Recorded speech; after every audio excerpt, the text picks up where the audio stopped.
जय सद्गुरू friends, Priyanka recipe healthy या चॅनलवर तुमचं मनापासून स्वागत। आज आपण शेंगदाण्याचा पराठा बनवणार आहोत।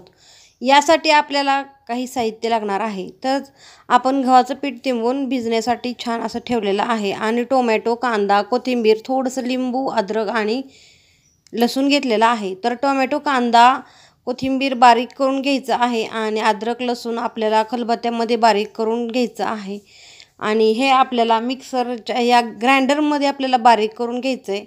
बारीक बारीक तुकडे करून घ्यायचे आहेत आणि अशा पद्धतीने मी याला ग्राइंड करून घेतलेला आहे आणि अशा पद्धतीने याचे पण बारीक बारीक तुकडे तयार झालेला आहे, तुम्ही बघू शकता। आता आपण कढई गरम करण्यासाठी ठेवायची आहे। लसूण बारीक करून झालेला आहे आणि आपल्याला ही शेंगदाण्याचं चटणी केलेली आहे भाजलेल्या। तर यामध्ये जिरी, लसूण, चटणी, मीठ टाकून घेतलेला आहे। कढई गरम झालेली आहे, यामध्ये जिरी, मोहरी आपण टाकून घेतलेली आहे। छान तळल्यानंतर छान जिरी, मोहरी तडकल्यानंतर आपण यामध्ये अद्रक, लसूण पेस्ट छान परतून घ्यायची आहे।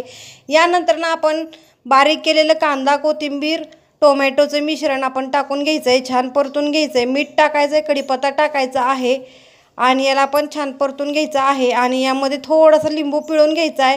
यामुळे आपल्या या चटणीला उत्तमातली उत्तम टेस्ट लागणार आहे आणि छान अशी चव येणार आहे। तर यामधलं पूर्ण पाणी आटलं गेलं पाहिजे आणि आटल्यानंतर पूर्ण संपल्यानंतर पाणी यामध्ये आपल्याला शेंगदाण्याची चटणी बारीक करून घेतलेली होती ती आपण यामध्ये टाकून घ्यायची आहे आणि छान हलवून यामध्ये तिखट, मीठ, हळद टाकून घ्यायचं आहे आणि थोडंसं हिंग, जिरेपूड आपल्याला टाकून छान असं फ्राय करून घ्यायचं आहे आणि अशा पद्धतीने परतून एकदम मोकळं फटफटीत होऊ द्यायची आहे ही चटणी। आता ही चटणी आपण भाकरी किंवा चपातीबरोबर खाऊ शकतो, पण आपल्याला पराठा बनवायचा आहे त्यामुळे आपण गव्हाच्या पिठाचे असे बारीक बारीक गोळे करून घ्यायचे आहेत आणि याला पूर्ण असे चपाती लाटून घ्यायची आहे।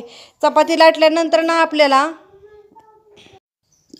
आपण यामध्ये याचे 2 भाग करून घ्यायचे आहे आणि याचे 2 भाग झाल्यानंतर आपण याच्या दोन्ही पण कोपऱ्यांवरती हे मिश्रण असं पसरवून घ्यायचं आहे आणि छान पसरवून घेतल्यानंतर आपल्याला हा जो मोकळा भाग आहे तो यावरती प्रेस करून पूर्ण दाबून असं पॅक करून ठेवायचं आहे।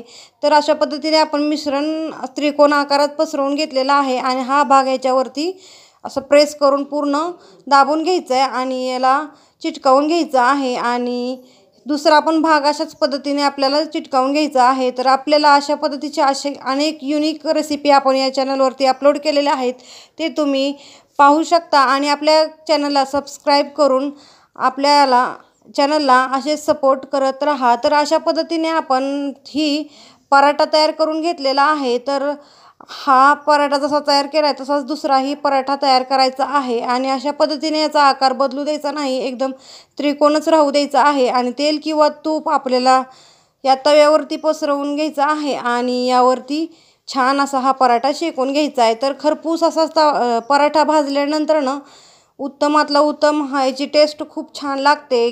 तुम्ही टोमॅटो सॉस किंवा इतर चटण्यांबरोबर खाऊ शकता किंवा नुसताही खाल्ल्याने उत्तमातला उत्तम अप्रतिम असा हा आपला पराठा तयार झालेला आहे। तर शेंगदाण्याच्या कूटापासून हा पराठा अप्रतिम असा युनिक रेसिपी आहे। तर तुम्हाला आवडली असेल तर तुम्ही लाईक करून सबस्क्राईब करायला विसरू नका आणि आपल्या चॅनलला सपोर्ट करायला पण विसरू नका। आणि अशा पद्धतीने मऊ एकदम छान पराठा तयार झालेला आहे। तुम्ही याच्या आतमधले मिश्रण बघू शकता, पूर्ण असं पसरलं गेलेलं आहे, उत्तम टेस्ट लागते याची आणि एकदम जसं पाहिजे तसं तिखट तुम्ही टाकू शकता किंवा यामध्ये पनीर टाकू शकता। थँक्यू पूर्ण व्हिडिओ पाहिल्याबद्दल।